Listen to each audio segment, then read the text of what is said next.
शाळेमध्ये कार्यक्रम सेलिब्रेट करण्याचा मुख्य हेतू म्हणजे आता आपण सुरुवात पण शाळेपासूनच केली, सप्ताहाचं सेलिब्रेशन करायचं आणि एंड पण शाळेमध्येच करायचं. त्याचा मुख्य हेतू म्हणजे जी तुम्ही शाळेतली लहान मुले आहात ते तुमच्या लेवलला काढून टाकचे तुम्हाला जे समजतील तशा टाईपमध्ये दाखवले.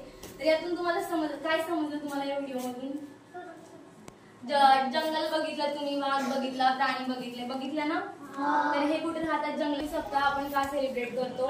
तर वन्यजीवांचे रक्षण करण्यासाठी, आपल्या जंगलाचे रक्षण करण्यासाठी आपण हा सप्ताह सेलिब्रेट करत असतो. तर ते रक्षण का करायचं? कारण ते जर जगले, वन्यजीव जगले तर जंगल राहणार आहे, जंगल राहिलं तर आपण राहणार आहे. जंगलाचं रक्षण कशासाठी करायचं असतं? जंगलामध्ये काय असते सांगा? झाडे असतात जंगलामध्ये.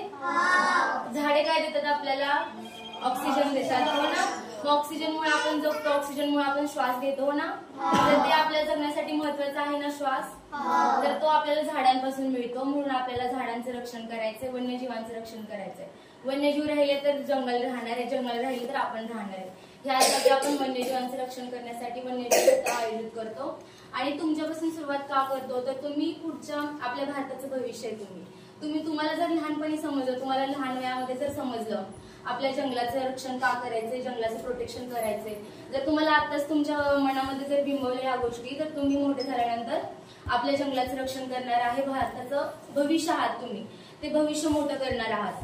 तर यासाठी तुमच्याबद्दल जास्त काही सांगत नाही, कारण तुम्हाला जास्त जर सांगितलं समजणार नाही. त्यामुळे आपण तुम्हाला जेवढं समजलं तेवढं सांगते. तर यातून काय शिकायचं आपण? फक्त आपल्याला तुम्हाला समजतंय ना की आपल्याला जंगल महत्वाचं आहे, जंगलाचं आपल्याला प्रोटेक्शन करायचं, हो ना. तर इथून पुढे तुम्हाला जर समजतंय, तुम्ही घरामध्ये पाणी वगैरे तापवण्यासाठी लाकूड यूज करता, हो ना. तर ते कुठून आणता? जंगलातून. त्यासाठी काय करता? झाडे तोडता. तर झाडे तोडायची नाहीत, कारण त्याचं आपल्याला रक्षण करायचं, हो ना. तर झाडे तोडण्याऐवजी आपण काय करायचं? त्या ठिकाणी जी पडलेली लाकडं आहेत, हो ना, तुम्हाला दिसत असतील तुमच्या शेजारी जंगल आहे, ती झाडं न तोडता जी खाली पडलेली लाकडं आहेत ना, ती आणायची, पाणी वगैरे तापवण्यासाठी थोडंसं यूज करायचं असेल काय त्यासाठी. तर झाडे तोडायची नाहीत. आणि जी तुम्हाला माहित असेल शिकार होते इथं, कशाची शिकार होते? वाघाची होते ना. वाघाची होते, आणखी वेगवेगळ्या प्राण्यांची शिकार होते. तर ती शिकार कोण करतं? आपल्या आसपासचे कोण असतील ते करत असतात. तर आपल्याला माहिती, तुम्ही आता लहान आहे, तुम्ही मोठे झाल्यानंतर तुम्हाला समजूनच जाईल की शिकार कोण करतं, का करतं. तर त्यापासून आपल्याला प्रतिबंध करायचा आहे. तुम्ही ज्यावेळेस मोठं व्हाल त्यावेळेस तुम्हाला समजेल की शिकार कोण करतं, तर त्यावेळेस तुम्ही त्यांना थांबवू शकता की शिकार करू नये म्हणून. तर त्यासाठी तुम्ही प्रयत्न केले पाहिजेत. त्यासाठी तुमच्या मनामध्ये या गोष्टी पूर्ण बिंबवण्यासाठी आपण हा कार्यक्रम घेत असतो. त्यामध्ये आपण चित्रकला स्पर्धा वगैरे घेतो, पण आज ते शक्य झालं नाही. आज तुम्हाला सफाईसाठी न्यायचं होतं, पण ते सुद्धा शक्य झालं नाही. आज तुम्ही पहिला व्हिडिओ बघितला, हो ना, त्याच्यामध्ये प्राणी बघितले, ते पूर्ण जंगल सफारी तुम्हाला दाखवली, हो ना. ते आपल्याला पूर्ण शक्य झाली नाही, त्यामुळे तुम्हाला व्हिडिओद्वारे दाखवली. तर त्यामध्ये जंगलामधले प्राणी बघितले तुम्ही, हो ना. तर ते happy birthday to you. Thank you so much. ते बुक्स त्या मॅडम कडूनच आहेत बरं का, त्यांचा बर्थडे आहे म्हणून त्या बुक्स वाटतात आता. या मॅडमचा वाढदिवस आहे आज, हॅपी बर्थडे तुमच्या असते ना, म्हणून त्या मॅडमनी त्यांच्याकडून त्यांच्या बर्थडेचं गिफ्ट तुम्हाला दिलं. ये ना पुढे कोणाचं?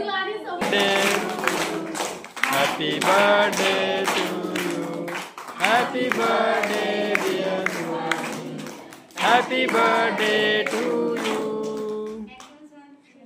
आता तुमचा जसं वाढदिवस असतो, तर वाढदिवसा दिवशी आपण चॉकलेट वगैरे वाटतो. तर चॉकलेट वाटण्याऐवजी आपण काहीतरी चांगलं काम करण्यासाठी आपण झाडे लावू शकतो.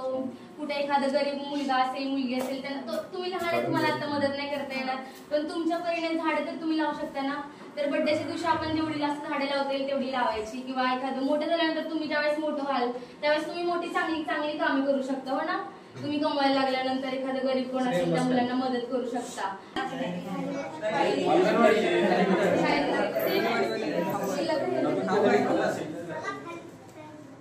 नाही तुझे नाही होत.